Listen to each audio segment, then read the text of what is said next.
2008 was a year to remember. People's life savings evaporated, their jobs gone, their homes foreclosed on. It was all thanks to Wall Street, with the help of Fannie and Freddie and buffoons like Barney Frank doing oversight. Bankers loaded us up with risky mortgage products that blew up the entire economy.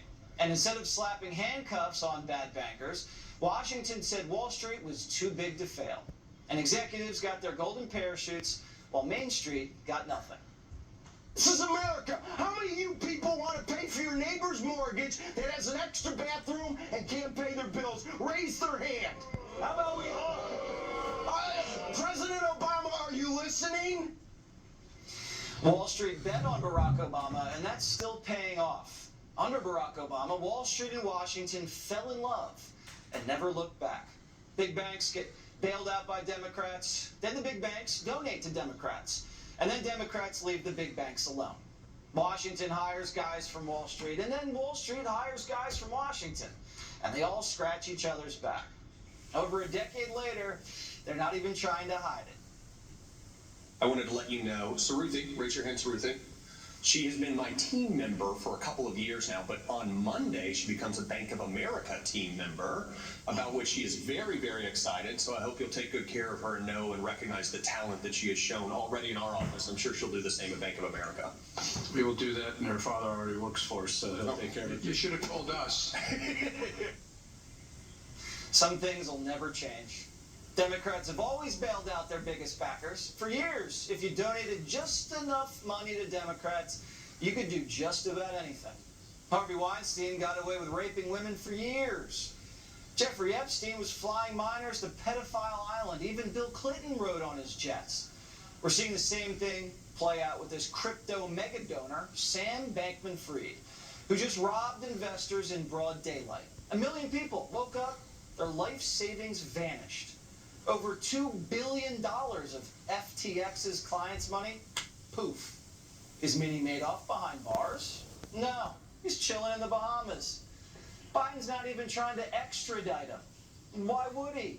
He gave Joe $10 million in 2020 and spent over $40 million more on Democrats in the midterms. This Ponzi schemer's dirty money bought Democrats the Senate. He's their second largest donor, just behind Soros. This Minnie Madoff crypto king is throwing it in our face, too. He's still, right now, trying to raise money. He just lost $32 billion, and he's asking for more. And not only that, the guy slept with his whole staff. He was in a polyamorous relationship with 10 of his top executives in his penthouse office in the Bahamas, which happens to be a notorious tax haven. Now, how is it that this guy hasn't been Me Too'd? CEOs have been canned for flirting with their secretaries, but this CEO has sex with his entire office at the office? Where's Gloria Allred? Where's any of these Democrats? How can you have office orgies in corporate America and raid millions of dollars from clients at the same time and not get arrested?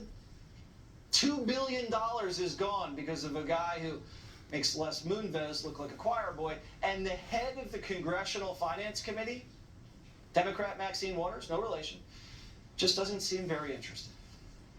Do you think some lawmakers that got donations from FTX's founder should give that money back? Oh, well, I don't want to get into that. Oh, so the biggest financial fraud case in American history, bigger than Madoff, bigger than Enron, that swayed an election with a side of Me Too. Maxine doesn't want to get into that. Well, I wonder why. Because Democrats would have to give the money back, and they won't. They're not going to give the Senate back, so why would they give back the money? And Minnie Madoff, not worried one bit.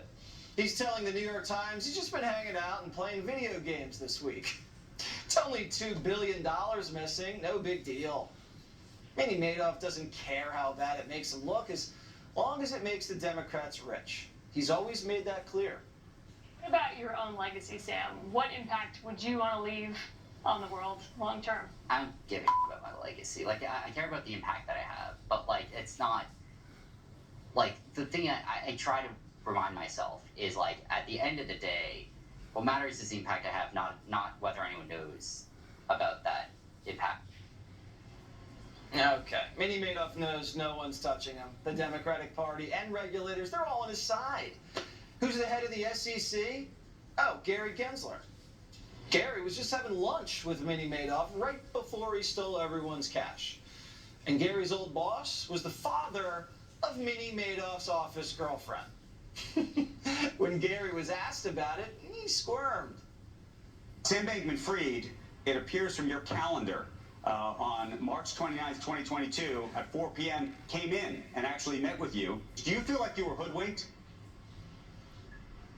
I think we've been clear in these meetings, and you can look at my calendar's public, many meetings with folks in this industry. Yeah, okay. So what was the head of the financial regulation shop doing helping a scam artist? Well, they were trying to game the system together, find loopholes to give Minnie Madoff more wiggle room. And it was never a secret.